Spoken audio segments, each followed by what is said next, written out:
जय राधा माधव कुंज बिहारी गोपी जनवल्लभ गिरिवरधारी।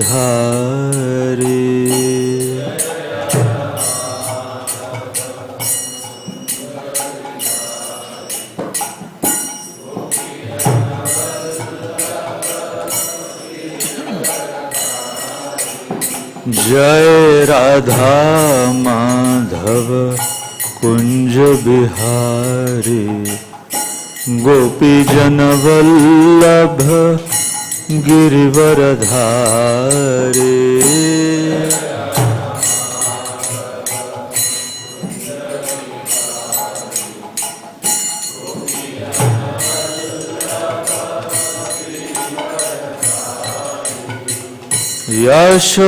यशोदानंदन ब्रज जन रंजन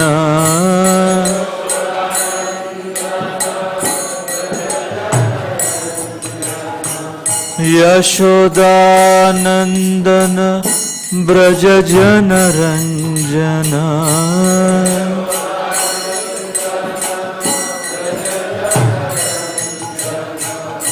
जमुना तीरा वनचारी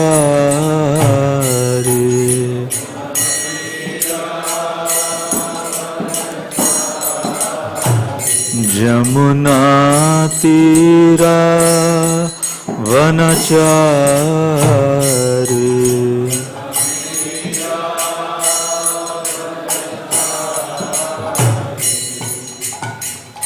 जय राधा माधव कुंज बिहारी गोपी जनवल्लभ गिरिवरधारी।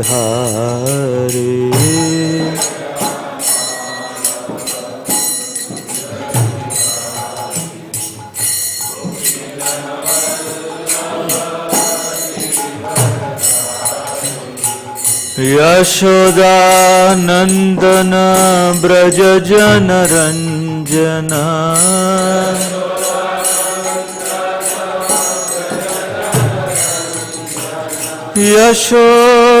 यशोदानंदन ब्रज जन रंजन।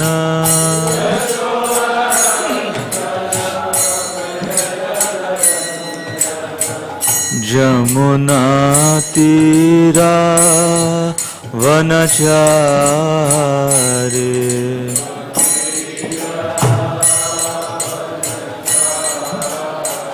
जमुना तीरा वनचारी।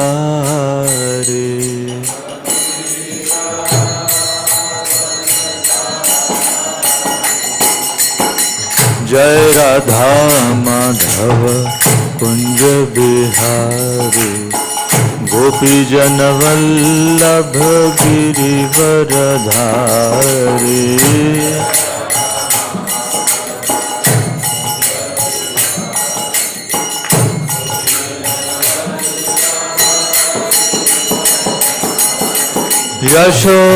यशोदानंदन ब्रज जन रंजन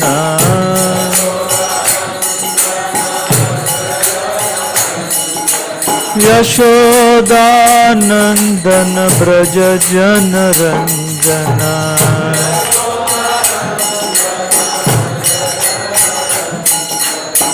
जमुना तीरा वनचारी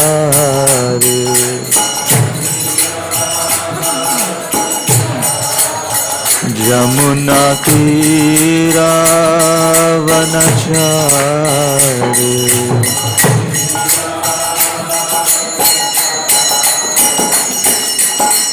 हरे Krishna Krishna Krishna Hare Hare Hare Ram Ram Ram Hare Hare.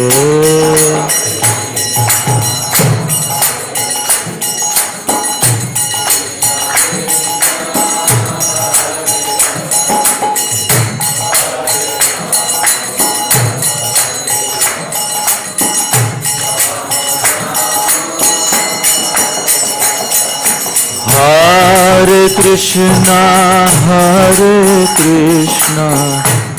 Krishna Krishna, Hare Hare, Hare Rama, Rama Rama, Hare Hare.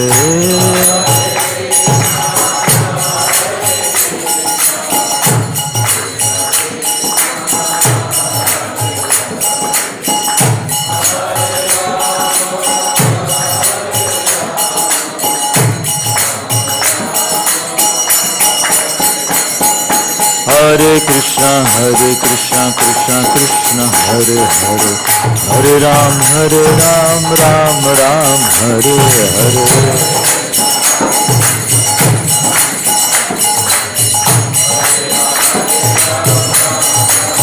Hare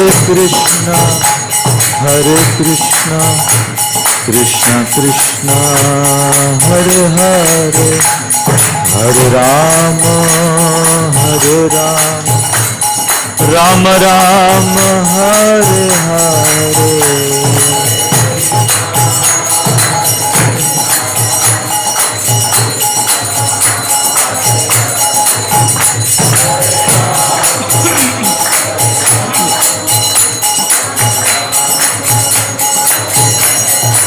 Jayo Radha Madan Gopal, Radha Madan Gopal, Radhe.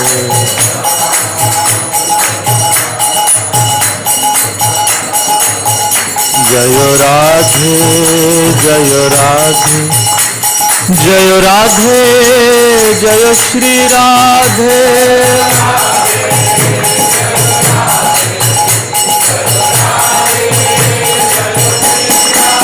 Jaya Gauranitai, Gauranitai, Gauranitai, Jaya Gauranitai.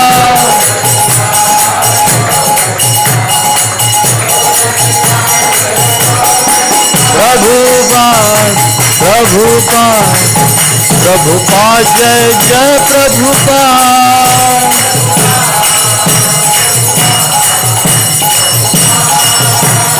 Nitai Gaur Hari Bol, Hari Bol, Hari Bol, Nitai Gaur Hari Bol.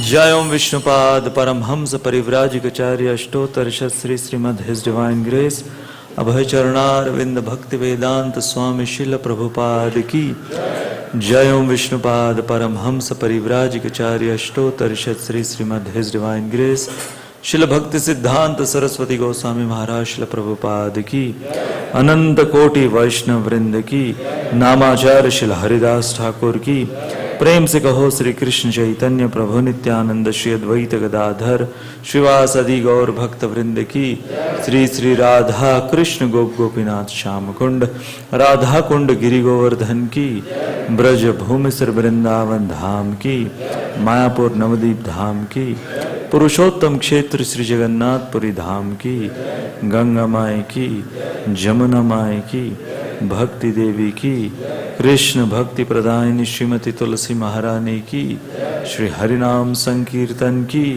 Shri Shri Radha Madan Gopal Lalita Vishakha देवी की श्री श्री निताय गौर सुंदर की ग्रंथराज श्रीमद् भागवतम की निताय गौर प्रेमानंदी समवेत गौर भक्त वृंद की समवेत गौर भक्त वृंद की समवेत गौर भक्त वृंद की जय श्री श्री गुरु गौरांग की। ओम नमो भगवते वासुदेवाय।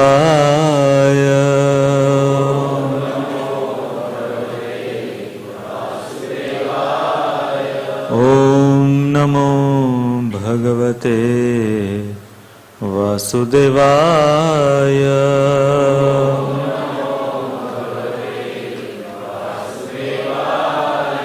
ओम नमो भगवते वासुदेवाय।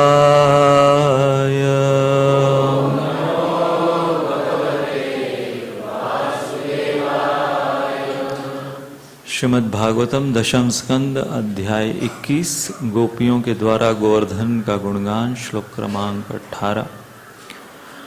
हंताय मद्रिरबला हरिदास वर्यो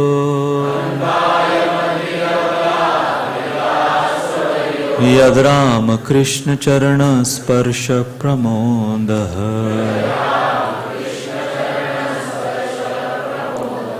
मानं तनोति सह गो गणयोस्तयोर्य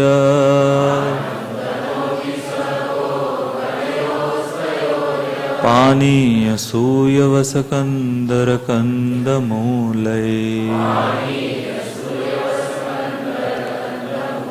हंत अद्रि पर्वत अबला हे सखियों हरिदास वर्य भगवान के सेवकों में से सर्वश्रेष्ठ यत चूंकि राम कृष्ण चरण कृष्ण तथा बलराम के चरण कमलों के स्पर्श से प्रमोद हर्षित मानम आदर तनोति प्रदान करता है सह साथ गोगणयो गौवें बछड़े तथा ग्वालबाल के तयो उन दोनों श्री कृष्ण तथा बलराम को यत क्योंकि पानीय पेयजल के साथ सुयवस अत्यंत मुलायम घास कंदर गुफाएं कंदमूलय तथा खाद्य कंदों से।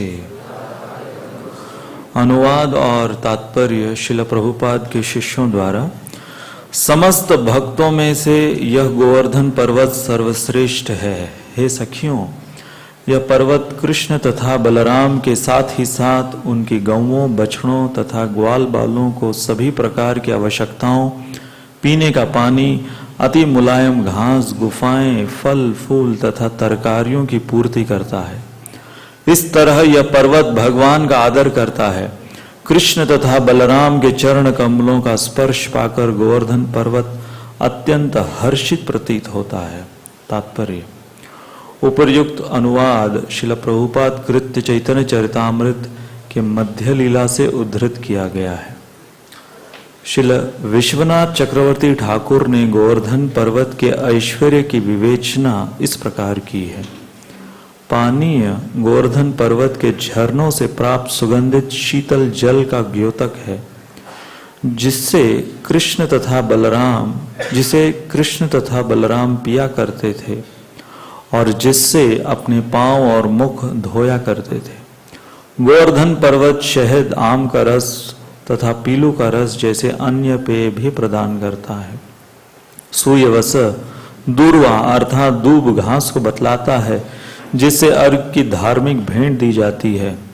गोवर्धन पर्वत में घास भी होती है जो सुगंधित मुलायम तथा गौओं की वृद्धि एवं उनमें दूध बढ़ाने के लिए लाभप्रद है। इस तरह यह घास आध्यात्मिक पशुओं के खिलाने के काम आती है। कंदर गुफाओं का सूचक है, जहां कृष्ण बलराम तथा उनके संगी खेलते, बैठते और लेटते थे। ये गुफाएं तब आनंद देती हैं जब या तो बहुत गर्मी हो या सर्दी हो या फिर वर्षा हो रही हो। गोवर्धन पर्वत में खाने के मुलायम कंद, शरीर सजाने के रत्न, बैठने के लिए समतल स्थान तथा चिकने पत्थर, चमकीले जल और अन्य प्राकृतिक वस्तुओं के रूप में दर्पण तथा दीपक प्रदान करते हैं। ओम ज्ञानतिमिरान्धस्य ज्ञानाञ्जनशलाखया चक्षुरोन्मिलितं येन तस्मै श्री गुरवे नमः। श्री चैतन्य मनोभीष्टं स्थापितं येन भूतले स्वयं रूपः कदा मह्यं ददाति स्वपदान्तिकं। वन्देऽहं श्रीगुरोः श्रीयुतः पदकमलं श्रीगुरून् वैष्णवांश्च श्रीरूपं साग्रजातां सहगण रघुनाथान्वितं तं सजीवं साद्वैतं सावधूतं परिजनसहितं कृष्णचैतन्यदेव श्रीराधा कृष्णपदान् सहगण ललिता श्री विशाखान्वितांश हे कृष्ण करुणा सिंधु दीनबन्धुर्जगत्पते गोपेश गोपिकान्त राधाकान्त नमोस्तुते गौरांगी राधे वृंदावनेश्वरी वृषभानुसुते देवी प्रणमामि हरिप्रिये वाञ्छाकल्पतरुभ्यश्च कृपा सिन्धुभ्य एव च पतितानां पावनेभ्यो वैष्णवेभ्यो नमो नमः। जय श्री कृष्ण चैतन्य प्रभु नित्यानंद श्री अद्वैत गदाधर श्रीवासदि गौर भक्तवृंद हरे कृष्णा कृष्णा कृष्णा हरे हरे हरे राम राम राम हरे हरे हरे कृष्णा कृष्णा कृष्णा हरे हरे हरे राम राम राम हरे हरे हरे कृष्णा कृष्णा कृष्णा हरे हरे हरे राम राम राम हरे हरे। हरे कृष्णा। जो भी भक्तों ने अपने मोबाइल फोन लाए हो कृपया उसको आप बाहर निकाल के बंद कर दीजिए ताकि वो लेक्चर में बाधा उत्पन्न न करे। और जो भी माताओं के छोटे बच्चे उनसे अनुरोध है उनके ऊपर थोड़ा ध्यान दें ताकि वो भी यहाँ पे दंगा न करे। और हमारा ये live telecast ISKCON Nashik Facebook पे चल रहा है तो इसको भी आप सुन रहे हैं और FM 108 भी चल रहा है। हरे कृष्णा। सभी भक्तों का स्वागत है हमारे आज के रविवार के श्रीमद् भागवतम क्लास में।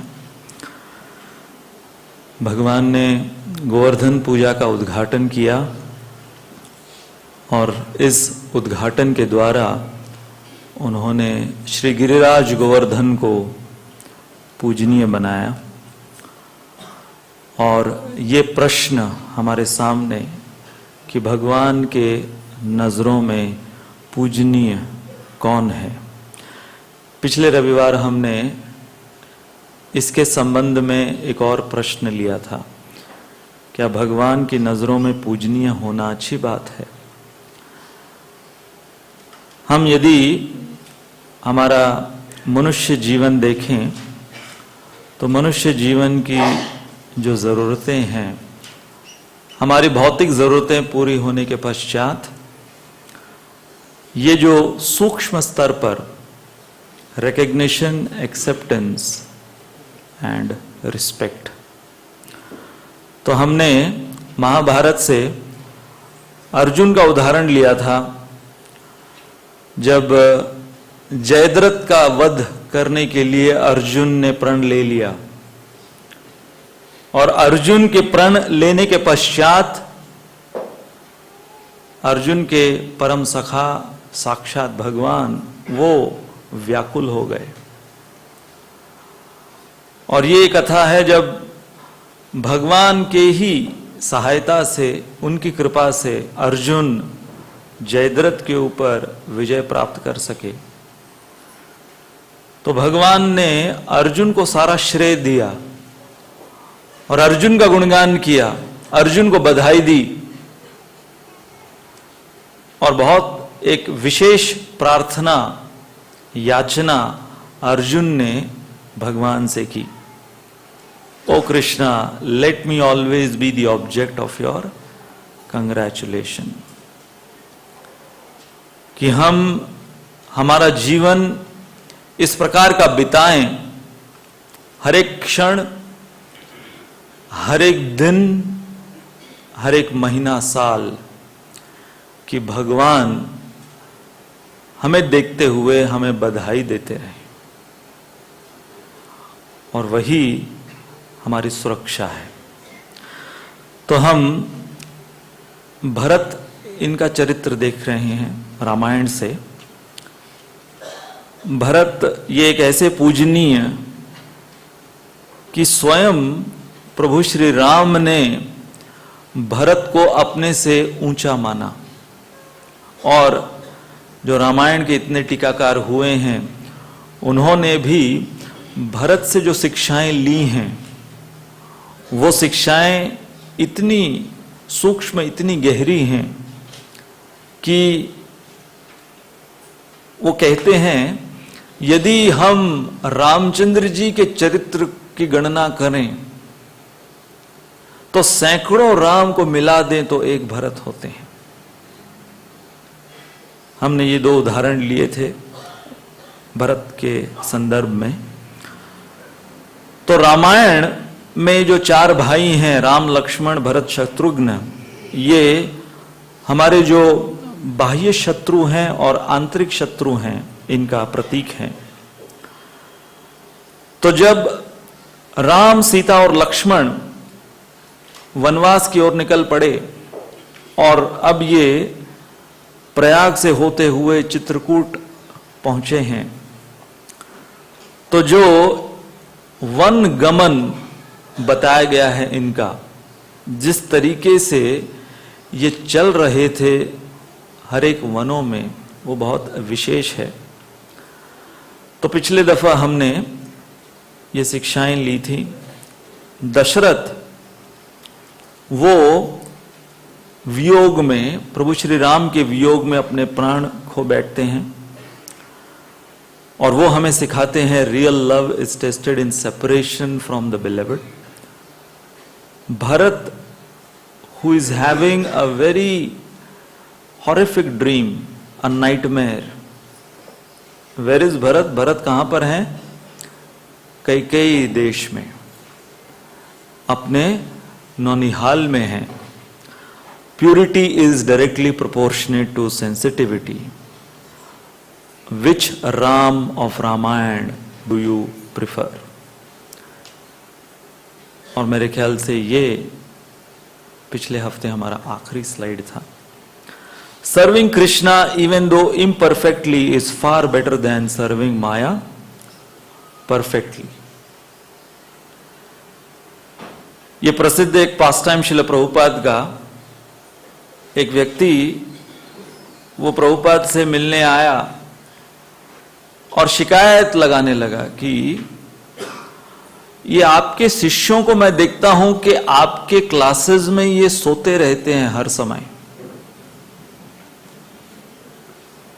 दे are always sleeping in your classes.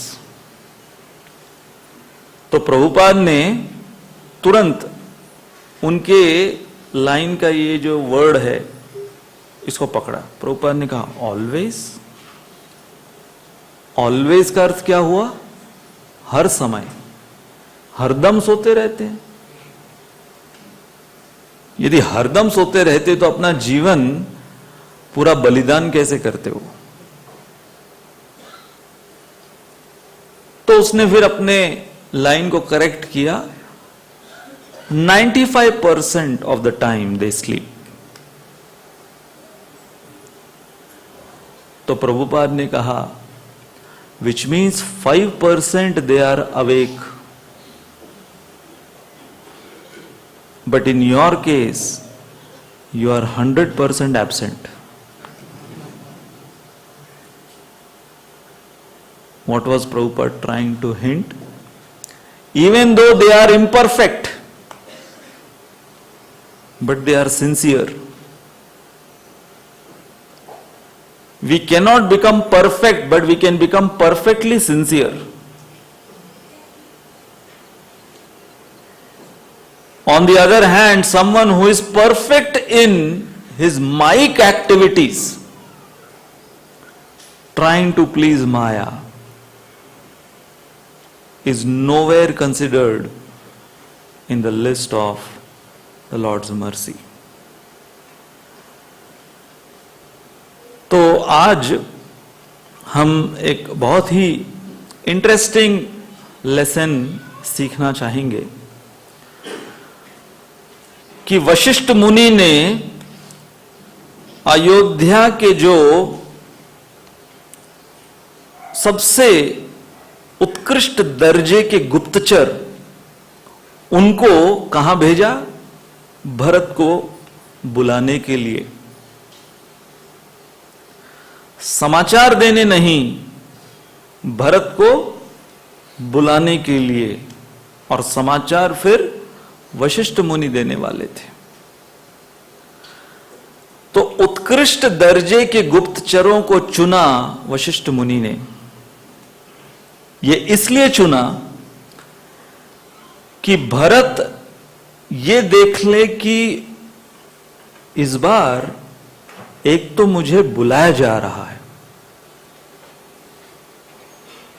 और बुलाने के लिए सबसे हाई क्लास मैसेंजर्स को भेजा है। तो केवल वशिष्ठ मुनि जानते थे कि भरत बहुत बुद्धिमान है। ऐसे गुप्तचरों को देखकर समझ जाएंगे मामला गंभीर है। क्या समझ जाएंगे? मामला गंभीर है। कोई साधारण बात होती तो साधारण गुप्तचरों को भेजते, परंतु बात असाधारण है, इसलिए असाधारण गुप्तचरों को भेजा है।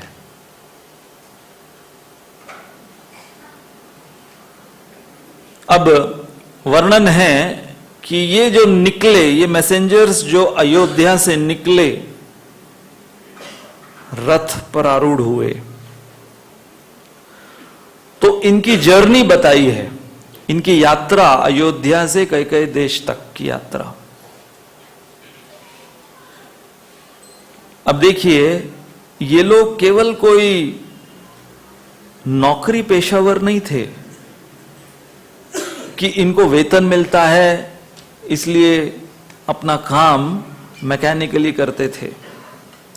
ये सब प्रभु श्री राम के अनन्य भक्त थे।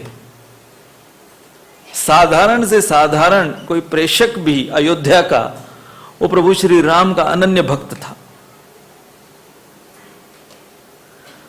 तो ये सब अपने हृदय में एक बोझा के रूप में लिए हुए, क्या? किसको लिए हुए?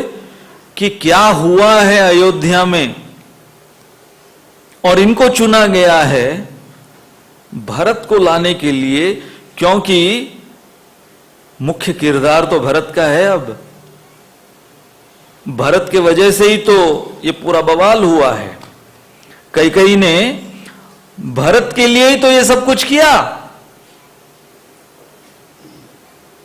तो अब देखिए, इनकी मनस्थिति बताई है, इन मैसेंजर्स की मनस्थिति बताई है कि रथ पर ये निकले हुए, रास्ते में ये सोच रहे हैं अभी अभी पास्ट में अयोध्या में क्या हुआ, पूर्व काल में क्या हुआ, अतीत में क्या हुआ है,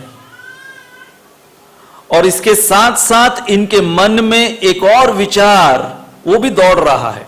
घोड़े दौड़ रहे हैं, रथ दौड़ रहा है, इनका मनोरथ भी दौड़ रहा है। अच्छा, घोड़े वो भी राम के भक्त हैं, वो भी साधारण नहीं हैं। तो घोड़े जो हैं वो इस दुविधा मन स्थिति में कि क्या होगा, भरत जब लौटेंगे तो क्या होगा। क्या भरत अपनी मां कैकेयी के षड्यंत्र से खुश होंगे, या वो हमारी तरह दुखित हो जाएंगे। तो घोड़े ये सोचकर वो अपने काबू में नहीं थे, और रथ पर ये जो गुप्तचर, ये भी अपने काबू में नहीं थे। क्यों? क्योंकि मन में दोनों के दो प्रकार के विचार चल रहे हैं, एक अतीत को लेकर जो हुआ और एक भविष्य को लेकर क्या होगा। आज हमारी चर्चा इसके ऊपर ही है। Messengers from Ayodhya, what do they teach? When one experiences a dreadful past and anticipates a gloomy future, then the present mind races like wild horse. फिर से पढ़ना होगा आपको।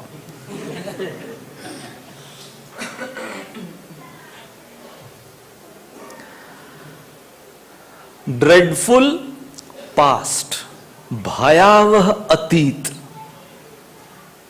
ग्लूमी फ्यूचर,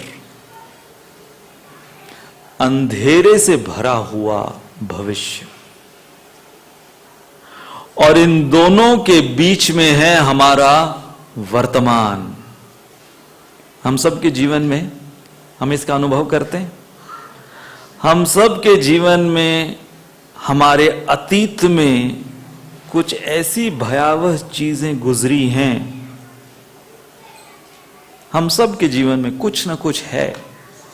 हो सकता है कि यहां आने से पहले आज सुबह ही कुछ हो गया हो,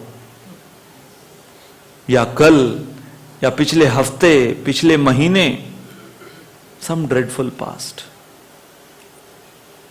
एंड देन ग्लूमी फ्यूचर।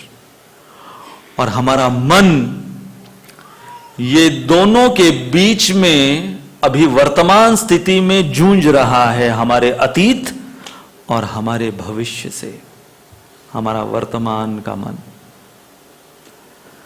इसलिए हमने हमारे इस मन की तुलना पेंडुलम से की है।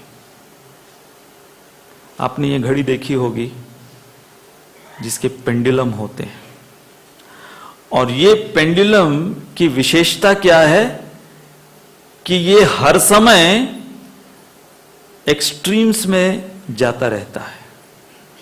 ये एक्सट्रीम से लेके ये एक्सट्रीम। यदि पेंडुलम बीच में रुक जाए तो घड़ी बंद है, समझ लेना चाहिए।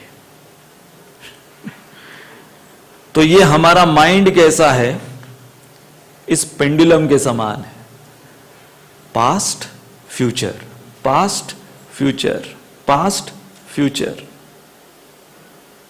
श्रीमद् भागवत के 11वें स्कंद में इसके विषय में बताया है।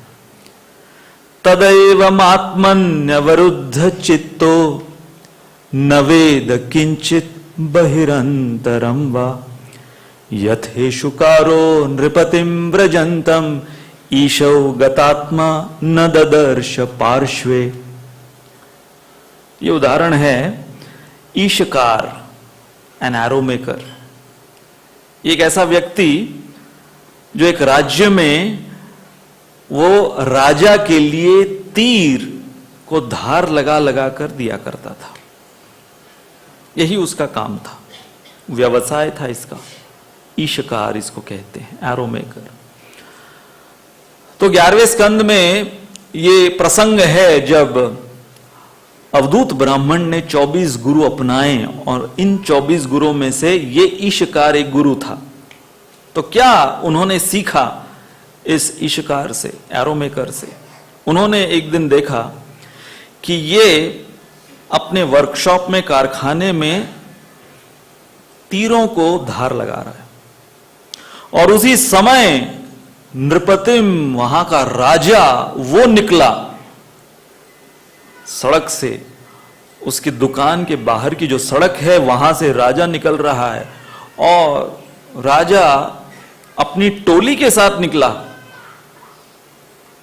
हाथी पर विराजित, घोड़े और ढोल इत्यादि बज रहे हैं, राजा का गुणगान हो रहा है, और राजा इतने शोर शराबे में निकल रहा है।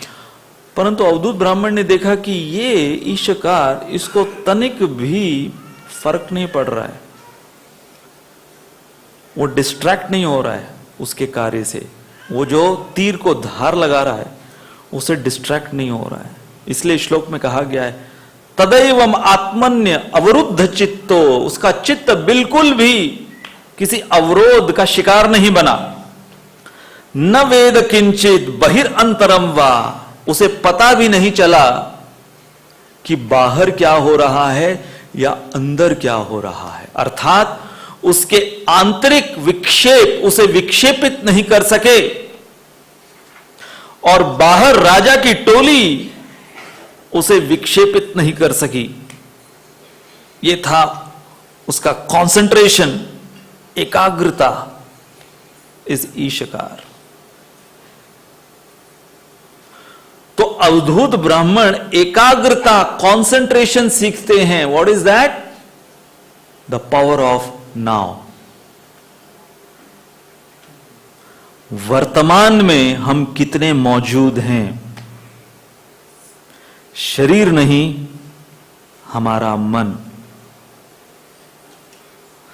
जैसे ही हमें हमारे शारीरिक कार्य बंद करने पड़ते हैं तो हमारा मन जो है वो कार्यशील होता है। जैसे कि इस समय, ऐसे जो समय होते हैं जहां पर शारीरिक कार्य कम से कम है। क्या? मैं यहां पर बैठा हुआ हूं, एक केवल जो इंद्रिय है, ये इंद्रिय मेरी चल रही है, आंखें आप लोगों को देख रही है। आप लोगों के संदर्भ में आप लोगों की भी दो इंद्रिय, एक कान और ये आंखें, है ना। अक्सर आंखें जो हैं वो कम काम करती हैं कुछ समय बाद, और जब आंखें कम काम करना शुरू करती हैं एज अ ऑडियंस, तो धीरे धीरे फिर कान भी कम काम करना शुरू करते हैं। ऐसे ही एक विद्यार्थी सो रहा था क्लास में, सोए जा रहा है, सोए जा रहा है, सोए जा रहा है। टीचर ने चिल्लाकर उठाया उसे। शर्म नहीं आती? सुबह सुबह 8 बजे तुम सो रहे हो क्लास में। तो हड़बड़ाकर उठा, टीचर से कहता है, सर आपकी वाणी इतनी मधुर है, आप इतना मीठा बोलते हो कि कोई कैसे रोक सकता है बिना सोए, इतना मीठा आप बोलते हो। तो खुश हुआ थोड़ा सर सुनकर, लेकिन फिर वो पूछता है, तो बाकी क्यों नहीं सो रहे? वैलिड क्वेश्चन था। मेरी वाणी तो सबके लिए समान है, पूरी क्लास के लिए, सबके लिए समान है मेरी वाणी, तुम ही क्यों सो रहे हो, बाकी क्यों नहीं सो रहे? ये कहता है, सर वो लोग ठीक से सुन नहीं रहे।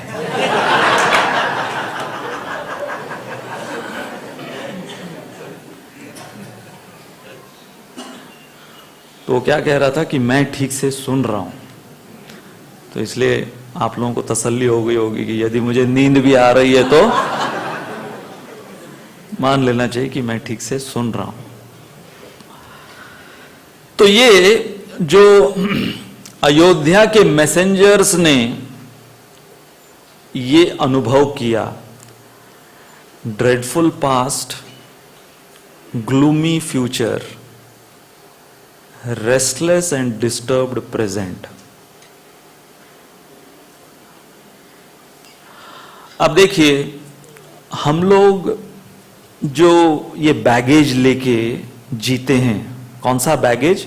शरीर का नहीं, शरीर का इतना नहीं होता है जितना सूक्ष्म शरीर का, इतने जन्मों से अलग अलग प्रकार के सामान, उसमें से कुछ न कुछ, जैसे होता है ना कि कई सामान हमारे घरों में कई सालों से हम उसे संजो के रखते हैं, उसे खोने नहीं देते। वैसे ही कई जन्मों के कई ऐसे इंप्रेशंस हम हमारे इस अटैची में, कौन से मन की अटैची में ले लेकर हर एक योनि में घूमते फिरते रहते हैं।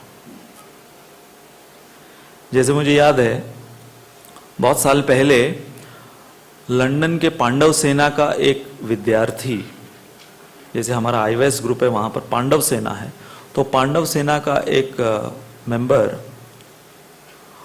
वो ट्रीटमेंट के लिए आया था बॉम्बे। तकलीफ क्या थी उसे कि उसे रात में नींद नहीं आती थी, बहुत ही भयावह उसे कोई सपने आते थे हर दूसरे तीसरे दिन, और ऐसे भयावह सपनों के वजह से उसकी नींद उड़ जाती थी, फिर रात भर उसे नींद नहीं आती थी। तो अलग अलग उसने इलाज ट्राई करे, लंदन में कुछ नहीं हुआ, फिर वो बॉम्बे में आया तो एक होम्योपैथ, एक फेमस होम्योपैथ के पास गया। तो उस होम्योपैथ ने इससे एक प्रश्न पूछा कि तुम जो तुम्हारे इन सपनों में देखते हो, जो भी चित्र या दृश्य तुमको दिखते हैं जिसके वजह से तुम डर के मारे उठ जाते हो, ऐसी कुछ चीज तुमने कॉन्शियसली देखी थी कभी तुम्हारे पास्ट में, अतीत में? क्योंकि जो भी कुछ हमारे सपनों में अगर हमको दिखता भी है, उसका हमने कुछ एक्सपीरियंस पास्ट में किया है। आप यदि सपने में देख रहे हो कि आप उड़ रहे हो, आप बोलोगे मैंने तो कभी एक्सपीरियंस नहीं किया इस जन्म में बिना प्लेन में बैठे उड़ते हुए का। तो हाँ, पिछले कुछ ऐसे जन्म होंगे जिसमें हम पक्षी रहे होंगे, तो उसका इंप्रेशन अभी किसके साथ कंबाइन हो रहा है? हमारे मनुष्य शरीर के साथ कंबाइन हो रहा है। तो इस होम्योपैथ ने इससे पूछा लड़के से, तो इसने याद किया, और फिर जिसको कहते हैं ना, he went down his memory lane. तो मेमोरी लेन में जाते हुए उसे याद आया कि कुछ 15-17 साल पहले उसने कोई हॉरर मूवी देखी थी, और ये हॉरर मूवीज इस प्रकार से बनाते हैं कि जो लोग उस समय देखने जाते हैं, कईयों को वो देखने के बाद प्रॉब्लम शुरू होता है, और उनको पता है कि ये भूत प्रेत की पिक्चर जो मैं देखने जा रहा हूं, उसके बाद प्रॉब्लम होगा जब रात को उनको प्यास लगती है ना। टिपिकल हॉरर मूवीज में ऐसा ही सीन होता है, रात को प्यास लगी और कमरा फर्स्ट फ्लोर पे है, फ्रिज ग्राउंड फ्लोर पे है, और ये भूत भी विशेष प्राणी होते हैं इन पिक्चरों के अंदर कि जब तक वो व्यक्ति पीछे नहीं मुड़ता ये लोग अटैक नहीं करते। पता नहीं क्या इनका माइंडसेट होता है, वेट करते हैं, पीछे मुड़ा कि फिर अटैक शुरू होता है। तो ये कोई ऐसी मूवी देखकर फिर बाद में जब अकेला उसे, और फिर उसको रात को ही प्यास लगती है, चाहे वो कितना 8 लीटर पानी पी के सोया हो, रात के 3 बजे प्यास लगेगी। और उस समय उसे, चाहे उस घर में 20 साल से रह रहा हो, उसको बत्ती नहीं समझ में आएगी कहां पर है ऑन करने के लिए। तो इस बंदे ने ऐसी ही कोई हॉरर मूवी देखी थी 15 साल पहले, जिसके इंप्रेशंस, ड्रेडफुल पास्ट, इसको 15 साल तक सता रहे थे। How powerful this mind and its impressions are. तो ड्रेडफुल पास्ट, और ये तो केवल उसने कोई एक मूवी देखी। कई बार भयावह चीजें रियलिस्टिकली होती है, रियल लाइफ अगर हॉरर मूवी बन जाए किसी की, और हम सब के जीवन में कुछ न कुछ भयावह हुआ है हमारे अतीत में, कुछ न कुछ। हम सब एक एक को अगर माइक दें तो यहां पर मूवी बन सकती है आप लोगों की, और सब उत्साही हो, अरे मेरी सुनो प्रभु, आप क्या इनकी सुन रहे हो, मैं बताता हूं मेरे साथ क्या बीता है। आप बीती सब बताना शुरू करेंगे।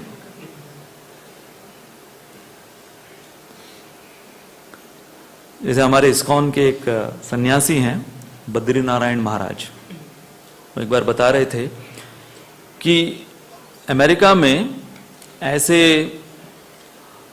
कई लोग जॉब्स पर हैं, लाइफलाइन कॉल्स अटेंड करते हैं। वो लाइफलाइन कॉल्स क्या होती हैं? जब कोई आत्महत्या करने के लिए बालकनी तक पहुंच गया है और वो सोचता है कि मरने से पहले मैं ये लाइफलाइन कॉल कर लूं, तो ऐसे जैसे ये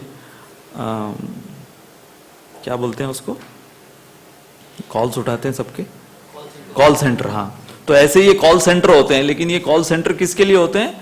जो आत्महत्या करने जाने वाले हैं, बस अभी कूदने ही वाले हैं, पूरा वो कंगरी पर आ गए हैं टेरेस के या बालकनी के, फिर वो लोग एक कॉल करते हैं। तो ऐसे ये बद्रीनारायण महाराज कुछ समय के लिए वो जॉब कर रहे थे, ये वाला कॉल्स रिसीव करना, किसके? सुइसाइडल पीपल, उनके कॉल्स रिसीव करना।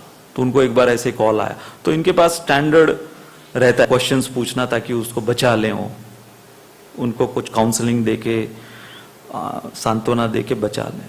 तो इनको ऐसे कॉल आया, तो इनके पास स्टैंडर्ड लिखा हुआ था क्या क्या पूछना है। अरे कम से कम अपने माता पिता के बारे में सोचो। तो इन्होंने पूछा standard first question, think about your parents. तो इसने आंसर दिया, पेरेंट्स पेरेंट्स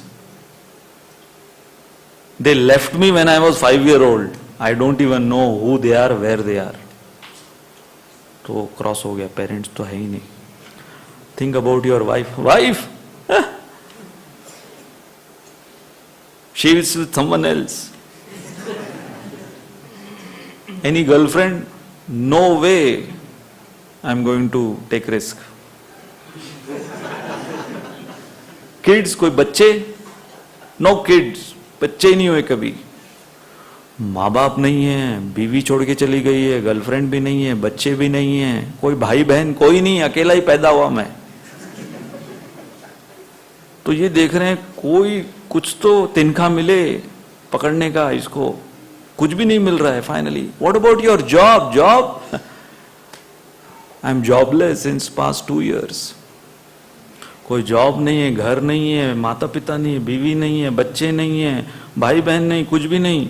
तो बद्रीनारायण महाराज सोच रहे थे, इसको पूछे तो भाई कौन से बालकनी में है, मैं ही तेरे को धक्का देता हूं आके। I will give you a push. बाकी क्या रह गया तेरे पास जीने के लिए? यार कुछ भी नहीं है तेरे पास।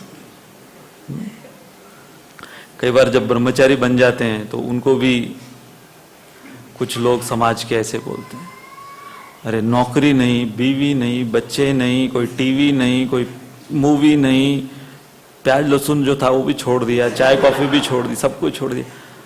अरे तो तू तो फिर जिंदा मुर्दा है।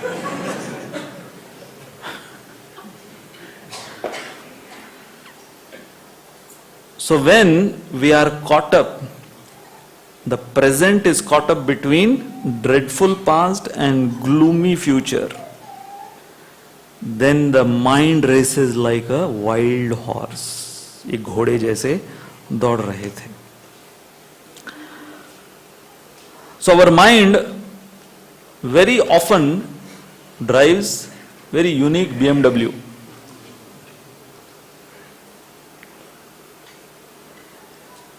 B stands for blaming, M stands for mourning, W stands for worrying. बहुत स्पेशल मॉडल है BMW का, ये माइंड के लिए बनाया है स्पेशली BMW कंपनी ने। तो अक्सर हम जब इनके बीच में अटके रहते हैं, ये पास्ट, ऐसा अतीत और ऐसा भविष्य, तो हमारा जो वर्तमान मन है वो ऐसी BMW को ड्राइव करता है।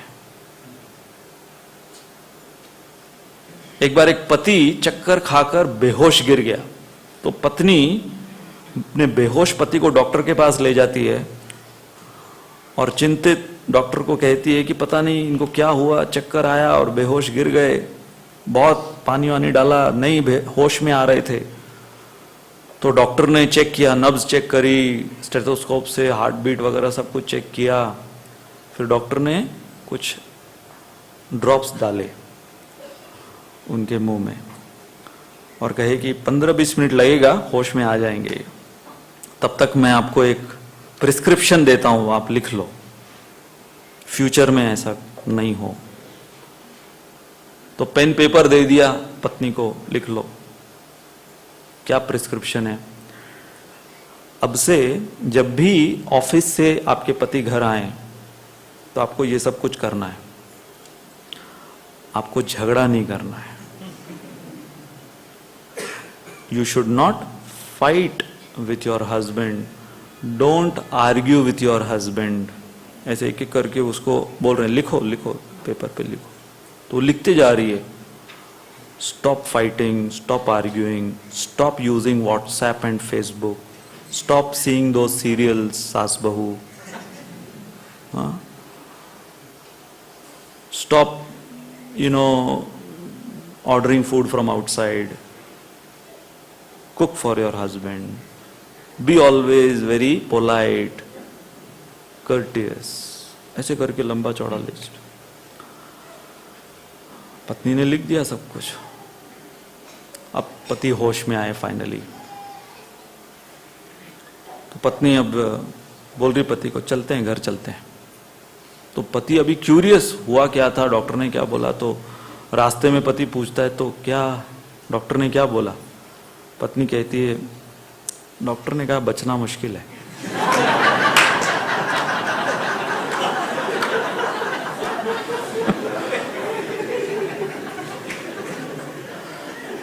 तो कई बार हम खुद BMW में होते हैं और कई बार जो हमारे परिवार वाले होते हैं वो भी अपनी अपनी BMW चला रहे हैं। अब सोचो कि अगर घर में 6 सदस्य हैं तो 6 BMW चल रही हैं, और कौन सी, ये वाली। तो एक्सीडेंट नहीं होगा तो क्या होगा। तो बहुत इंटरेस्टिंग एक फ्लो चार्ट आपको मैं दिखाऊंगा कि जब हम अपने वर्तमान मन को इस दुविधा स्थिति में पाते हैं, चिंता के अंदर पाते हैं, और चिंता किसके वजह से, कोई ना कोई समस्या, सम प्रॉब्लम। तो ये बहुत इंटरेस्टिंग फ्लो चार्ट, आप इसको ध्यान से देखिएगा। तो सबसे पहले जो आप यहां पर पढ़ रहे हो क्या है, do you have a problem in your life. Obviously बहुत कम होंगे जो नो पर जाएंगे। तो अगर आप नो पर गए, जो लेफ्ट साइड में नो पर गए, तो बहुत सिंपल इसका आगे का फ्लो है, why you worry. If you do not have any problem, तो फिर चिंता किसकी कर रहे हो। If you have a problem and your answer is yes, can you do something about it? कुछ कर सकते हो। अब इसमें भी आप देखो 2 है, yes और no। अगर आप कुछ नहीं कर सकते तो फिर चिंता क्यों कर रहे हो। जब तुम्हारे काबू में नहीं है, तुम्हारे हाथ में ही नहीं है उसको सॉल्व करना, तो फिर व्यर्थ चिंता क्यों कर रहे हो। And yes, if you can solve, फिर चिंता क्यों कर रहे हो। तो हर तरीके से आप अगर समस्या में हो तो फाइनली आप कौन से सर्कल पर पहुंच रहे हो, then why worry. If you have a problem, answer is no, why worry. If you have a problem, answer is yes. If you can do something about it, answer is yes, why worry. If you cannot do anything about it, the answer is yes, means no, then why worry? Are you still in worry? आप बोले प्रभु जी इतना आसान होता तो इतने सारे आप lecture prepare करते हो, चिंता से मुक्त करने का क्या जरूरत थी। बट हाँ, यदि हम गहराई से सोचें, सॉल्यूशन हमारे अंदर ही है। प्रॉब्लम भी हम ही अंदर से शुरू करते हैं और सॉल्यूशन भी हमारे अंदर ही। जैसे मैंने इस बार देखा, मैं इंग्लैंड में एक जगह से दूसरी जगह ट्रेन से जा रहा था, तो ट्रेन लेट थी, तो बहुत से वो लोग पैनिक सिचुएशन में थे, क्योंकि वहां पर ट्रेन लेट होना वो बहुत रेयर फिनोमेना है। इंडिया के अंदर ट्रेन टाइम पर आना बहुत रेयर फिनोमेना है। अगर ट्रेन टाइम पर आ रही तो लोग पैनिक हो जाते हैं, अरे तक हम तो आराम से निकल रहे थे।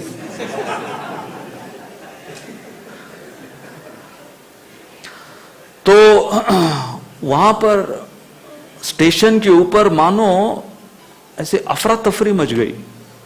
तो मैं देख रहा था, आपने भी देखा होगा कि अगर आपकी ट्रेन किसी दूसरी ट्रेन से कनेक्टेड है या फ्लाइट कनेक्टेड है और ये वाली ट्रेन लेट हो रही है और वो ट्रेन, जो भी फ्लाइट या ट्रेन, टाइमिंग बहुत कम है आपके पहुंचने का और उसको पकड़ने का, तो अंदर क्या फिर इमोशन होता है? हलचल, रेस्टलेस। तो मैं देख रहा था कि स्टेशन के ऊपर लोग जब ऐसे मनस्थिति में होते तो समझ में आ जाता है कि अंदर मन में क्या चल रहा है। So they were pacing back and forth station में, ऐसे यहां से वहां देख रहे हैं। तो मैं वो सोच रहा था कि स्टेशन में ऐसे घूमने से ट्रेन जल्दी तो नहीं आएगी। बार बार पटरी झुक झुक कर देखने से वो ट्रेन को तरस तो नहीं आएगा, अरे कितना झुक झुक के देख रहे, आ जाना चाहिए मेरे को।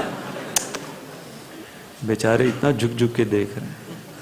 तो झुक झुक गाड़ी, उसका मतलब ये नहीं कि आप झुक झुक के उसको बुलाओ। जैसे लोग क्रिकेट मैच देखते हैं, इंडिया फाइनल में है और वो है ना लास्ट ओवर और कुछ रन और ये वो, कितना वो लोग रेस्टलेस हो जाते हैं। मतलब ऐसे वो खड़े हो जाते हैं, बैठेंगे नहीं अभी सोफे के ऊपर, सीट पे बैठेंगे नहीं। कई लोग तो देखते भी नहीं, वो मतलब सुनते हैं खाली क्या हुआ, देखना नहीं चाहते, पता नहीं क्या हुआ। अगर आउट हो गया, इंडिया हार गई, तो पता नहीं हार्ट अटैक आ, क्या हुआ। ऐसे एक बंदा, वो जब भी इंडिया ऐसी सिचुएशन में आती, फाइनल में लास्ट ओवर है, 6 बॉल 5 रन और जो भी 8 रन ऐसा है, तो वो पूरा क्रिकेट का किट पहन के बैठता था टीवी सेट के सामने, पूरा हेलमेट और वो पैड और ये सब बैठ। तो उसको एक बार पूछा गया, भाई तू क्यों इतना परेशान हो रहा है? In case they need me, ये आई शुड बी हेल्पफुल। तो देखो ऐसी सिचुएशन हमारी आती है जब हमारी मनस्थिति हमको क्या क्या ऐसे बेढंगे कार्य कराती है, जैसे कि उसके वजह से हमारी चिंता दूर होने वाली है। तो इसलिए एंजाइटी जो है वो 2 कारणों के वजह से होती है। एक है एक्सटर्नल अनसर्टेनिटी, कि हमारा जो बाह्य जीवन है उसमें यदि हम अस्थिरता देखते हैं या अनिश्चितता, अनसर्टेनिटी।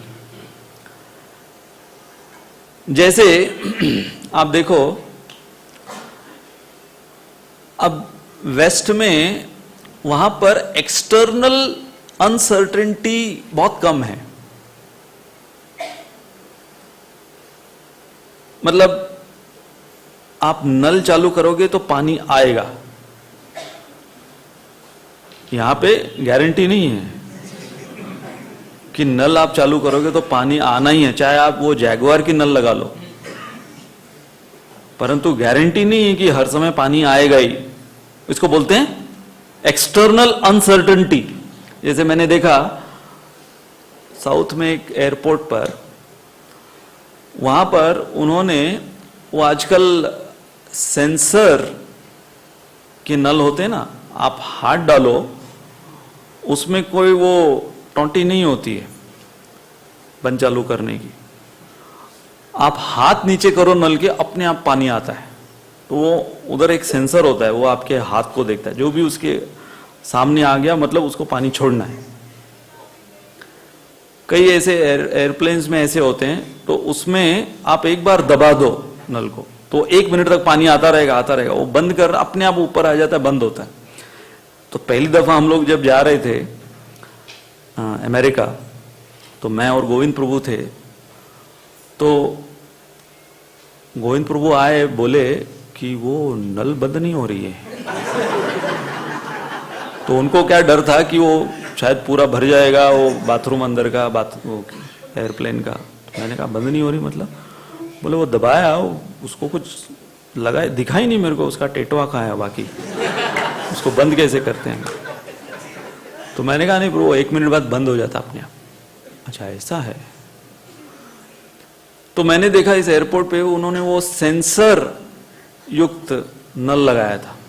अभी देखो, वो कहते हैं ना कि Indian technology is like western philosophy, that just like how their philosophy is in shambles, our technology many times is like that. तो अभी वहां पर मैं हाथ धोने के लिए गया तो सेंसर में पूरा हाथ लगा दिया, पूरी हथेली दोनों लगा दी, पानी नहीं आए वहां पे। मैं अभी पूरा अंदर वॉश बेसिन के अंदर ही चढ़ने वाला था भैया, कि तेरे को अगर अभी भी समझ में नहीं आ रहा है कि मेरे दोनों हाथ आ गए हैं तो मैं ही अंदर चढ़ जाता हूं पूरा। तो मतलब वो ऐसी टेक्नोलॉजी थी कि अगर आप खुद भी पूरे वॉश बेसिन पे चढ़ जाओ तो भी पानी नहीं आएगा। और हुआ क्या कि मैं पूरा हाथ इधर उधर सब जगह नल के, पता नहीं सेंसर पीछे होगा, तो सब जगह पे लगा लिया, कुछ भी नहीं आया पानी। तो मैं जब जाने लगा तो तर पानी पीछे से चालू।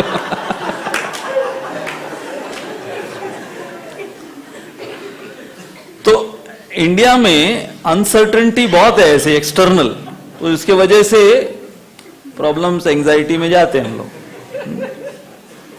है ना। कि जैसे मैंने एक बार प्रोएक्टिव का एग्जांपल दिया था कि आप टॉयलेट में हो और आपने अगर चेक नहीं किया है कि फ्लश में पानी है कि नहीं, और नल में पानी है कि नहीं, बाल्टी भरी हुई कि नहीं, और पूरे कार्यक्रम के बाद में पता चले आपको,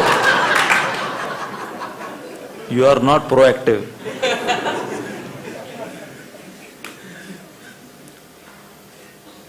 बट वेस्ट में ये सब अनसर्टेनिटीज नहीं होती, but still they are more in anxiety.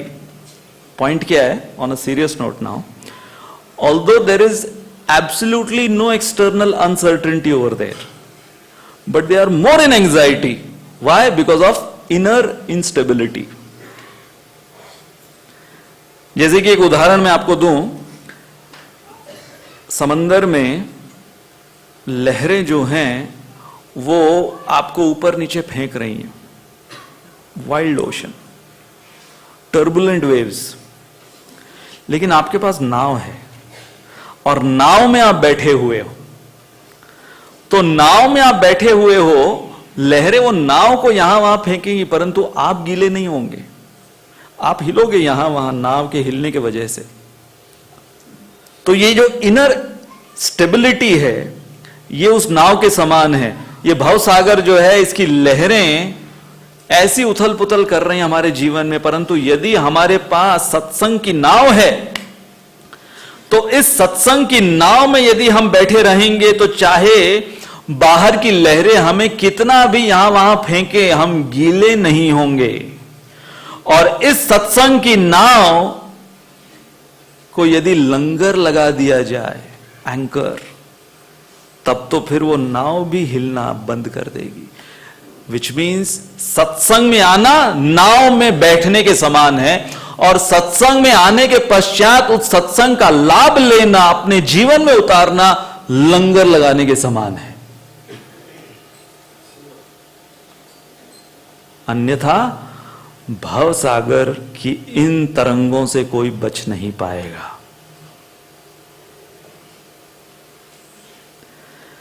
अब एक और ऑब्जर्वेशन आपने देखा होगा हमारे देश में कि जब कोई कार नहीं चलती, इग्निशन ऑन नहीं हो रहा है, इंजन ऑन नहीं हो रहा है, तो टिपिकल क्या जुगाड़ होता है हमारा? 4 लोगों को पकड़ो, उनको कहो भाई लगा धक्का, पीछे से धक्का लगा, है ना। तो 4 लोग धक्का लगाते हैं और ड्राइवर जो है वो फिर इग्निशन ऑन करना और एक्सीलेटर दबाना, ये सब काम उसका अंदर से, वो तो अंदर से उसकी भी ड्यूटी है, बाहर से जो लोग धक्का लगा रहे हैं, अंदर से इसकी भी ड्यूटी है। तो अगर इस एग्जाम्पल को हम इस स्लाइड के संदर्भ में समझें कि हमारी गाड़ी धक्का स्टार्ट गाड़ी है, नहीं चल रही, इग्निशन, इंजन सब कुछ नहीं काम कर रहा, तो फिर बाकी डिवोटीज आके हमारी साधना भक्ति की गाड़ी को धक्का लगाते हैं। लेकिन प्रॉब्लम क्या होता है, हम लोग अंदर बैठे हैं, हमारी धक्का स्टार्ट गाड़ी है, पिछले आगे पीछे डिवोटीज हेल्प कर रहे हैं, धक्का मार रहे हैं, हम अंदर से ब्रेक मार रहे हैं। तो इमेजिन करो, बेचारे बाहर से वो लोग अपनी पूरी शक्ति लगा रहे हैं और अंदर बैठा हुआ ड्राइवर अगर ब्रेक लगाते रहे तो क्या हाल होगा फिर। तो होता क्या है कि सारे डिवोटीज तो हेल्प कर रहे हैं, पूरी गुरु परंपरा है धक्का मारने के लिए हमें, हम चाहते भी हैं, परंतु फिर भी आदत से मजबूर पैर बार बार ब्रेक पे जाता है, ब्रेक पे जाता है, ब्रेक पे जाता है। एक ये सिचुएशन है, इनर इंस्टेबिलिटी। तो एक आपको हम छोटा सा वीडियो दिखाएंगे, ये एक दूसरी स्थिति है।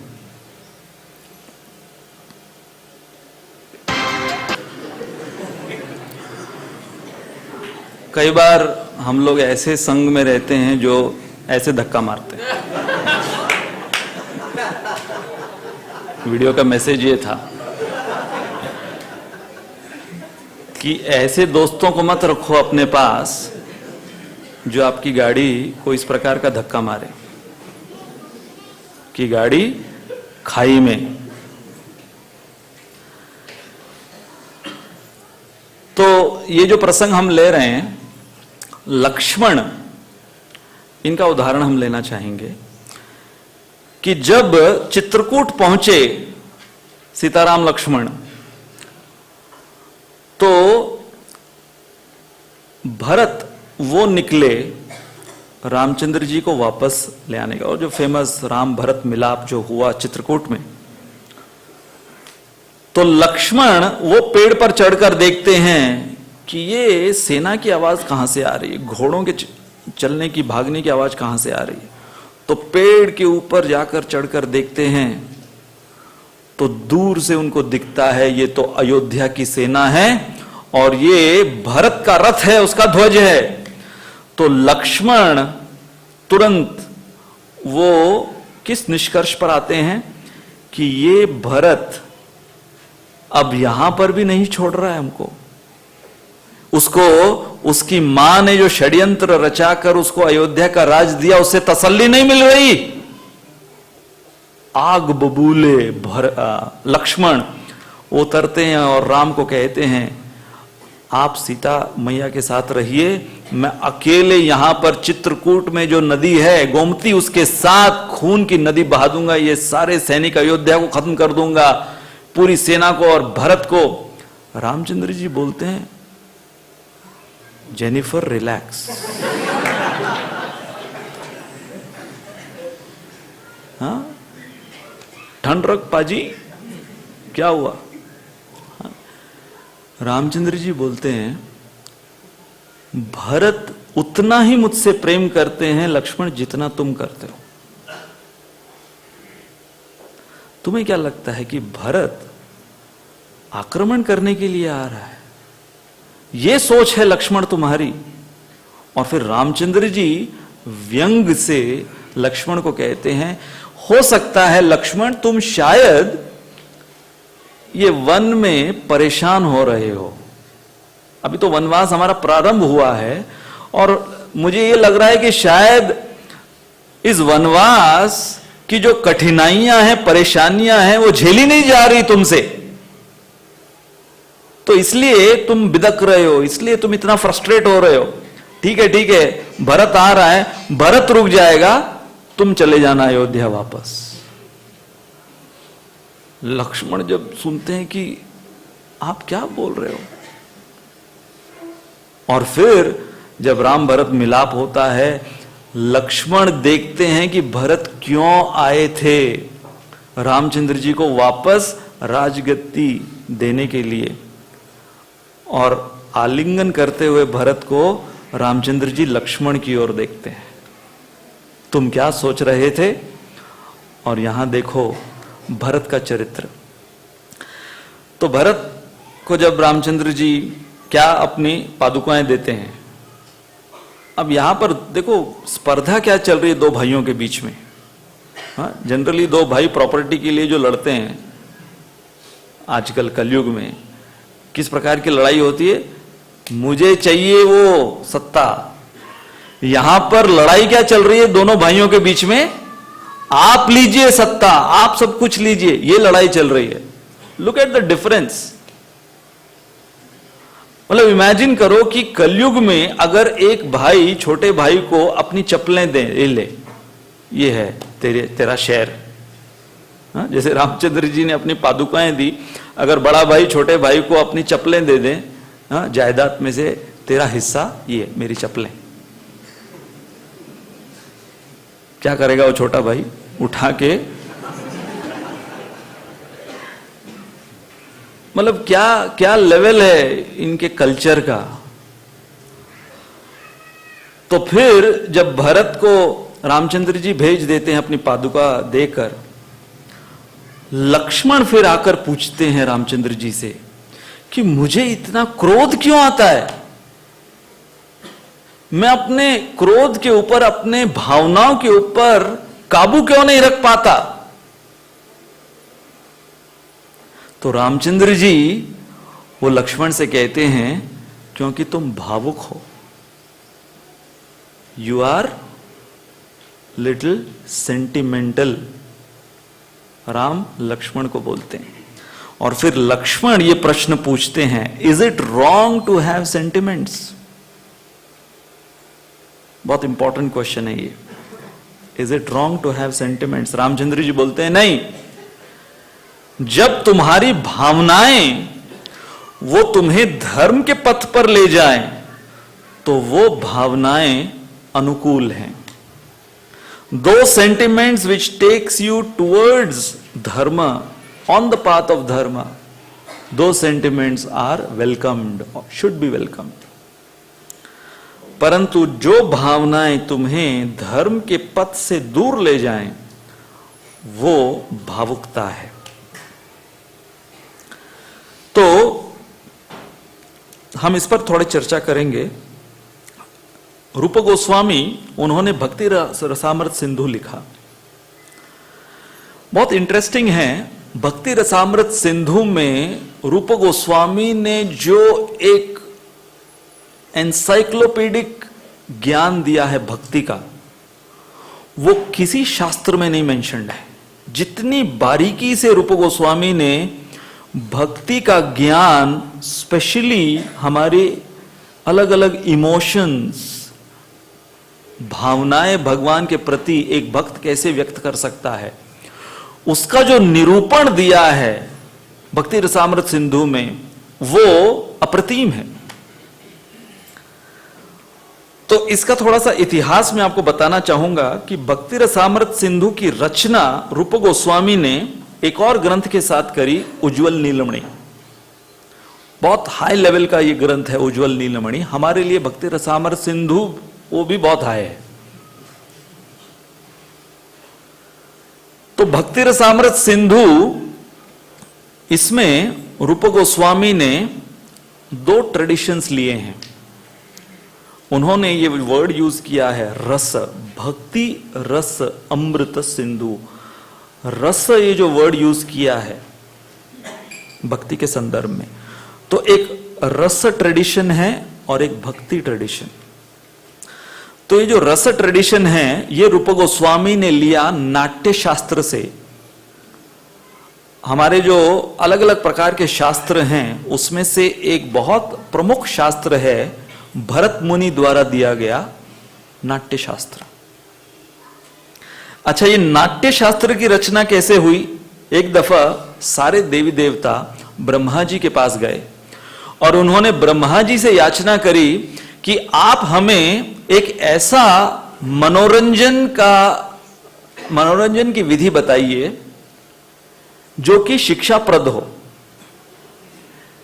that form of entertainment which should be enlightening and uplifting,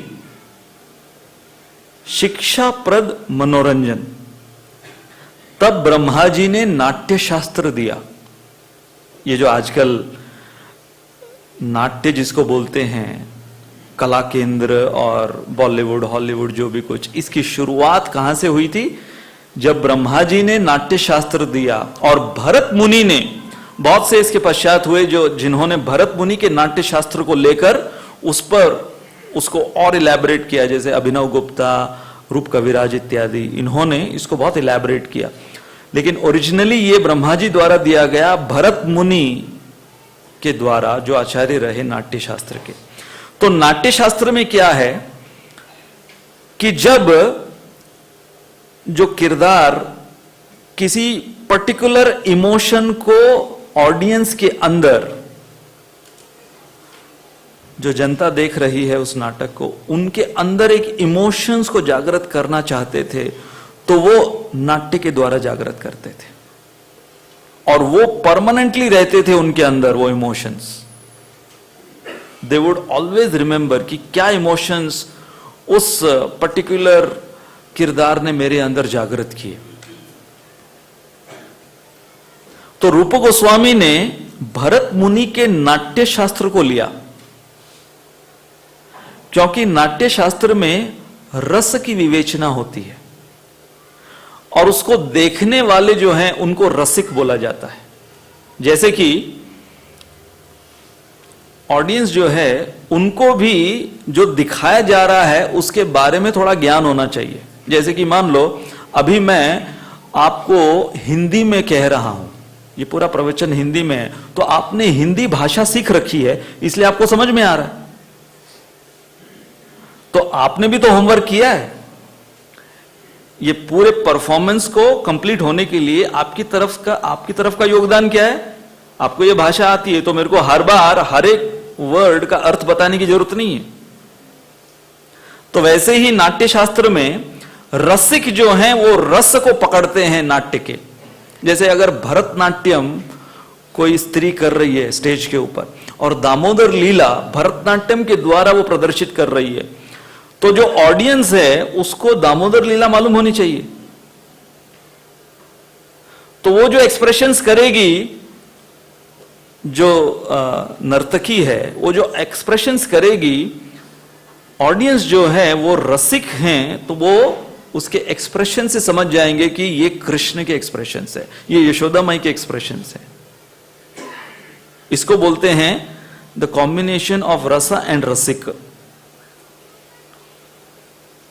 तो इसलिए रूप गोस्वामी ने अब ये जो 64 अंग हैं, जिसके अंदर इतना डिटेल में रूप गोस्वामी ने सब कुछ मेंशन किया है कि आपको भगवान के मंदिर में अर्च विग्रह के सामने अपने आप को कैसे पेश करना चाहिए, सब कुछ जो दिया है। आपको पता है रूप गोस्वामी ने ये कहां से 64 आइटम्स कहां से लिए? ये किसी शास्त्र से नहीं लिए। रूप गोस्वामी ने ये 64 आइटम सनातन गोस्वामी को ऑब्जर्व कर कर लिखे हैं, उनके बड़े भाई। He simply observed Sanatan Goswami and wrote everything. और फिर भक्ति शास्त्र को कंबाइन किया। नाट्य शास्त्र और भक्ति शास्त्र को जो उन्होंने कंबाइन किया, उससे बना भक्ति रसामृत सिंधु। क्योंकि रूप गोस्वामी इसके अंदर वो हम सबको रसिक बनाना चाहते हैं, और ऐसे डिटेल्स जो उन्होंने दिए हैं वो आप पढ़ोगे तब आपको समझ में आएगा। मैं तो केवल आपको एक ट्रेलर दे रहा हूं। तो रूप गोस्वामी ने अपने इस ग्रंथ में रस, भक्ति का जो रस है उसको जागृत करने के लिए सबसे पहले उद्दीपन, हमारे अंदर भगवान श्री कृष्ण के प्रति उद्दीपन कैसे जागृत हो, इसकी विवेचना की। तो उद्दीपन से रस, अंग्रेजी में श्रील प्रभुपाद ने इसको ट्रांसलेट किया है मेलो। उद्दीपन का ट्रांसलेशन है स्टिमुलस। और उसके पश्चात भावनाएं हमारी, जैसे कि हम लोग किसमें हैं, कृष्ण भावनामृत संग में हैं। So stimulus gives rise to mellows, mellows gives rise to emotions. और आज हम चर्चा किसकी कर रहे हैं, हमारी भावनाओं की चर्चा कर रहे हैं। तो जैसे उदाहरण के तौर पर वृंदावन में उद्दीपन ब्रजवासियों के अंदर कब देखा जाता था, कैसे देखा जाता था? शाम के समय, जिसको बोलते हैं गोदूली बेला, जब संध्या के समय भगवान श्री कृष्ण बलराम अपने ग्वाल सखाओं के साथ गायों को, बछड़ों को लेकर आते थे फिर वृंदावन में, तो वो जो बेला है गोधूली बेला, उस बेला की प्रतीक्षा में सारी गोपियां दिन भर रहती थी। तो अब वो लोग देख रहे हैं, सारी गोपियां देख रही हैं कि जो धूल उड़ती हुई दिख रही हैं, जिस दिशा से भगवान कृष्ण बलराम आने वाले हैं, सबसे पहले उड़ती हुई धूल, और ये कौन सी है उड़ती हुई धूल? जो गायों के खुरों से धूल उड़ रही है, ब्रजरज उड़ रही है, उस ब्रजरज, उड़ती हुई ब्रजरज को ये लोग देखते हैं। तो उद्दीपन, इनके अंदर कृष्ण को देखने की जो लालसा है, वो भावनाओं का उद्दीपन प्रारंभ होता है। किसको देखकर? ब्रजरज उड़ती हुई को देखकर। और फिर क्योंकि भगवान सबसे पहले अपने गैयों को आगे रखते हैं, तो गैयां दिखती हैं उनको, तो गैयां दिख गई, मतलब इसके पीछे कृष्ण बलराम हैं, फिर उसके पीछे ग्वाल सखा, फिर एंड में कृष्ण बलराम का दर्शन इन गोपियों को होता है। लेकिन इसकी शुरुआत उनके मन में कहां से होती है? जैसे ही वो ब्रजरज उड़ती हुई वो देख लेते हैं। यशोदा माई का उद्दीपन प्रारंभ होता है उड़ती हुई ब्रजरज को देखकर। उसके पश्चात जब वो कृष्ण को देख लेती हैं, तो वो उद्दीपन सेकंड लेवल पर जाता है। सेकंड लेवल पर उनका उद्दीपन जाता है। किनका? यशोदा माई का। और जब भगवान श्री कृष्ण दौड़ते हुए यशोदा माई के गोद में यशोदा माई को आलिंगन देते हैं, तो वो उद्दीपन का हाईएस्ट लेवल यशोदा माई पहुंचती हैं उस पर। तो ये उनके उद्दीपन के लेवल्स बताए हैं।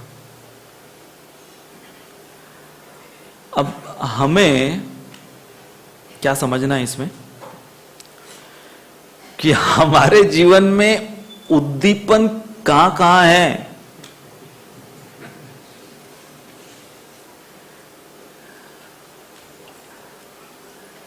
जैसे कि हमारी सिचुएशन क्या है, रास्ते में कोई कांदा भजी तल रहा है, उद्दीपन हो जाता है। पुराने हमारे रस, कांदा भजी के रस और भावनाएं उद्दीपित होते हैं। फिर तो इतना हम दर्शन लेना, चैंटिंग करना, सुनना, ये सब क्यों कर रहे हैं? क्योंकि जब हम ऐसे माहौल में नहीं रहेंगे, तो जब हम भगवान श्री राधा मदन गोपाल या भक्ति के अंगों के संदर्भ में कुछ देखेंगे, तो क्या हमारे अंदर उद्दीपन जागृत होगा कि नहीं? अजामिल के अंदर काम वासना थी, इसलिए अजामिल ने जब उस वैश्या को और उस शूद्र को देखा, तो अजामिल के अंदर उद्दीपन से क्या जागृत हुआ? काम वासना जागृत हुआ। भरत महाराज के अंदर करुणा थी, तो जब उन्होंने उस हिरण को देखा असहाय अवस्था में, तो भरत महाराज के अंदर उस हिरण के बच्चे ने उद्दीपन जागृत किया। किसका? करुणा का। तो हमें क्या देखना है कि हमारे अंदर वो कौन सा स्टिमुलस हम कॉन्शियसली हमारे सबकॉन्शियस में डाल रहे हैं, कि जहां कहीं पर भी हम रहें, हम कृष्ण भावनामृत के संदर्भ में उद्दीपित रहें। तो कर्म, ज्ञान और भक्ति, तो इनके संदर्भ में कर्म या कर्मकांड में they want to have emotions, but they want to enjoy those emotions for themselves. Therefore, they romanticize their emotions. In ज्ञान सारी भावनाओं को मार डालना है, कोई भावना होनी नहीं चाहिए, न रहेगी भावना, न रहेगा कोई उद्दीपन, न रहेगी कोई समस्या. They demonize the emotions. But in bhakti, what are we being taught? रूपा गोस्वामी क्या सिखा रहे हैं हमको? Utilize the emotions. Don't romanticize, don't demonize, but utilize the emotions. तो Krishna consciousness means utilizing emotions. Utilizing emotions means being aware of our thoughts. अब ये एक बहुत ही सिंपल फॉर्मूला है, लेकिन हर समय हम या हमारा जो मन है ये इसमें फेल होता है. किस चीज में फेल होता है? अवेयरनेस. जैसे कि इस समय हमारा मन जो है वो हमको कितने अलग अलग एरियाज में ले जाता है, एक सेकंड में, एक मिनट में. जैसे हम क्या चर्चा कर रहे थे? पेंडुलम, पास्ट फ्यूचर, प्रेजेंट में बहुत कम रहता है. तो आज हम एक एक्सरसाइज करना चाहेंगे मिलकर. बहुत इंटरेस्टिंग ये एक्सरसाइज रहेगी, और ये एक्सरसाइज है how to give mental dictations to your mind. क्या है? Mental dictations to your mind. हम लोग अक्सर ये जो क्वेश्चन हर समय पूछते हैं कि चैंटिंग करते समय या दर्शन लेते समय, हियरिंग के समय, श्रवण के समय, ये मन हमारे साथ क्यों नहीं रहता है? क्योंकि हम हमारे माइंड को डिक्टेट ही नहीं करते. जैसे कि कोई मूवी देखने गया है. अब देखो, हम सब ने इसका अनुभव किया होगा पहले कि आप मूवी देख रहे थे और वहां पर जिसने वो मूवी बनाई है, डायरेक्टर ने, वो डायरेक्टर कैमरामैन को बोलता है कहां कहां तुम कैमरा फोकस करो, और कैमरामैन जहां पर फोकस करता है, जो दर्शक है, ऑडियंस है, उसका माइंड भी उस कैमरे के साथ वहां पर फोकस करता है. जैसे मान लीजिए कि कोई ऐसा सीन है, विलन ने हीरो की मां को अगवा कर लिया है, हाँ, किडनैप करके अपने घर में बांध दिया बेसमेंट में. हीरो जो है वो अपनी मां को खोज रहा है और उसे पता चल गया कि कौन से घर में, ये नहीं पता है कि घर में कहां पर मेरी मां बांधी हुई है. विलन जो है उसकी मां को बांध के बाहर जाता है कुछ खाना खरीदने के लिए.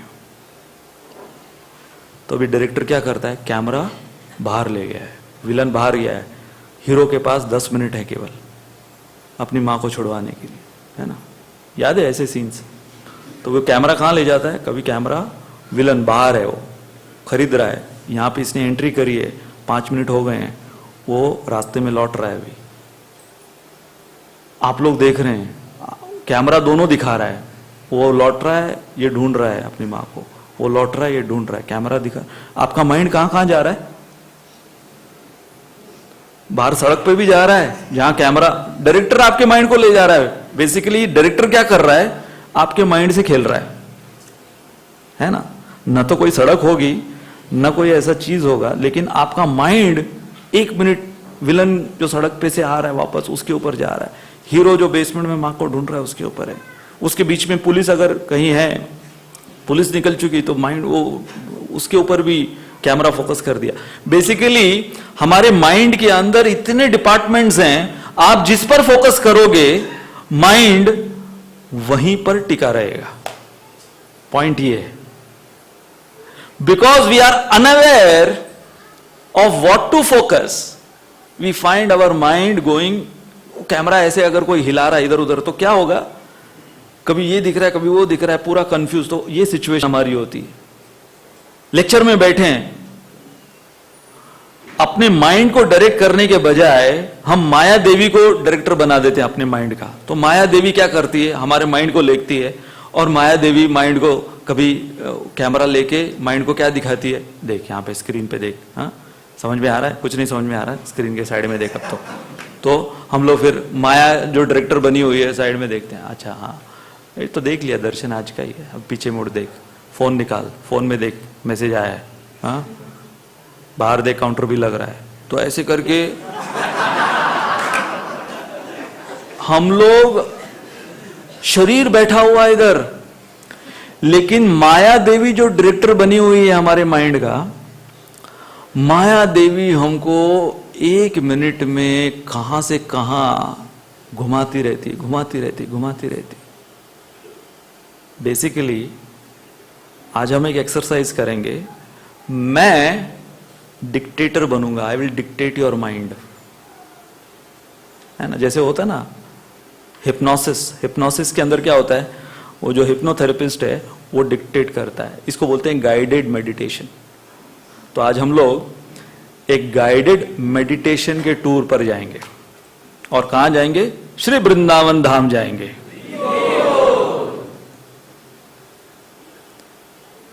तो आपको करना क्या है, मैं जो आपको डिक्टेशंस दूंगा, आपको आपके आंखें बंद कर कर उस डिक्टेशंस को फॉलो करना है।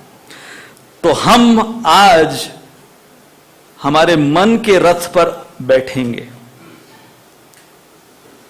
मंगला में नहीं, मन के रथ पर बैठकर वृंदावन जाएंगे। हाँ रेडी?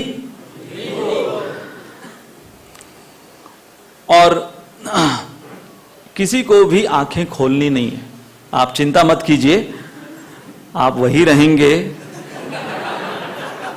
आप किसी दूसरे आपके जन्म में नहीं जाने वाले। इनफैक्ट अगर इस मेडिटेशन के दौरान मैं तो ये सोचूंगा कि अगर मेरे प्राण भी चले जाएं ऐसे मेडिटेशन में कि वृंदावन धाम पर मेडिटेट करते हुए, तो इससे अच्छा समय और कुछ नहीं हो सकता। इससे अच्छा समय, इससे अच्छा स्थान और कुछ नहीं हो सकता। So please don't open your eyes, just you have to follow this one condition, आपको आपकी आंखें नहीं खोलनी है। और इस गाइडेड मेडिटेशन से आपको अपने आप को श्री वृंदावन धाम में पाना है। जैसे कि हमारा मन, हालांकि शरीर बैठा हुआ है लेकिन मन उठाकर कहीं अपने को पटक देता है, हमको अब क्या करना है, consciously we have to take ourselves to Shri Vrindavan Dham. So I request all of you right now, no cheating, close your eyes, back erect, सीधा बैठिए, और धीरे धीरे मैं जो आपको डिक्टेट करूंगा, आपको फोकस करना है मेरे डिक्टेशंस पे। तो आंखें बंद आपकी, और आप श्री वृंदावन धाम में जमुना के तट पर हो, और सुबह 6:30 का समय है, जहां पर बहुत ही मंद हवा चल रही है जमुना के तट पर। और ऐसे ही जमुना के तट पर जो सबसे मुलायम नर्म ब्रजरज है, उस ब्रजरज के संपर्क में ऐसी मंद जमुना जो बह रही है, उस कलकल करती जमुना के बहती नदी की आवाज आपको सुनाई दे रही है। और उस दौरान आपने आपके मन में वृंदावन के जो पशु पक्षी हैं, जो चिड़ियां चहक रही हैं, उनकी आवाज आपने सुनना प्रारंभ किया है। और उसके साथ ये जो पक्षियों की आवाज चख रही है, मोर की आवाज, आप धीरे धीरे मोर की आवाज भी सुनोगे। और आपने फोकस किया है ये मोर जो आपने कभी वृंदावन में देखा हो, चिड़ियों को आपने सुना होगा, और चिड़ियों को और मोर को आपने भगवान श्री कृष्ण की किसी लीला के संदर्भ में सुना या देखा होगा। और ऐसे ध्यान में आप कल्पना कर रहे हो कि आपके चारों ओर ये वृंदावन का वातावरण, ये मोर, ये चिड़ियों की आवाज, ये जमुना और एक कीर्तन आपको अब सुनाई दे रहा है, बांसुरी की आवाज के साथ। कैसा लग रहा है? हमने एक नमूना आपके सामने पेश किया। हम सब के अंदर हमारे मन को काबू रखने की शक्ति है। यहाँ पर इतना अरेंजमेंट हमने जो किया इस म्यूजिक के साथ, इस डिक्टेशन के साथ, इसको बोलते हैं how to be aware of your mind.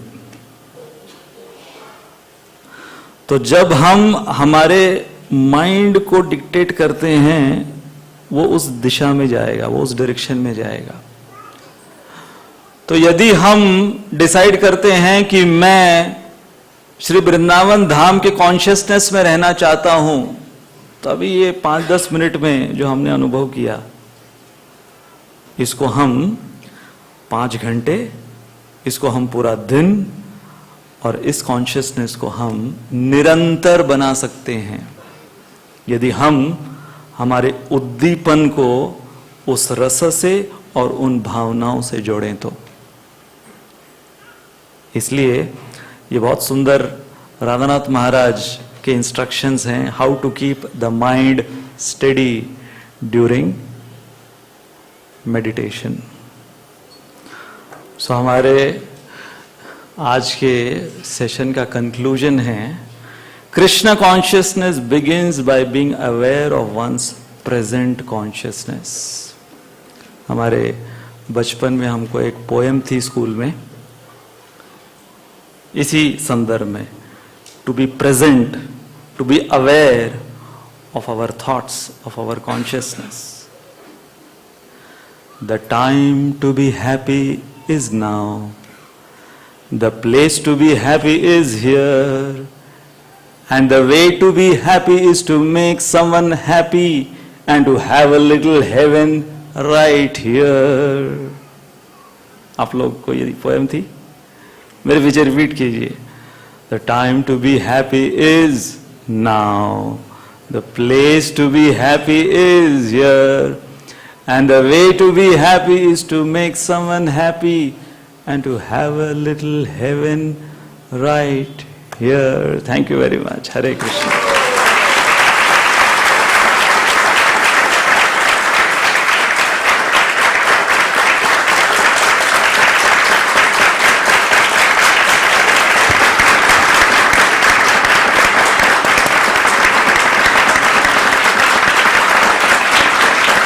Hari बोल।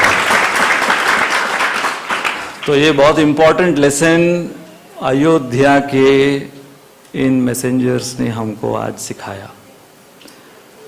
Be in the present. किसी का कोई क्वेश्चन है? Any questions, comments? जय ग्रंथराज श्रीमद् भागवतम की जय, श्रील प्रभुपाद की जय, निताय गौर प्रेमानंदी।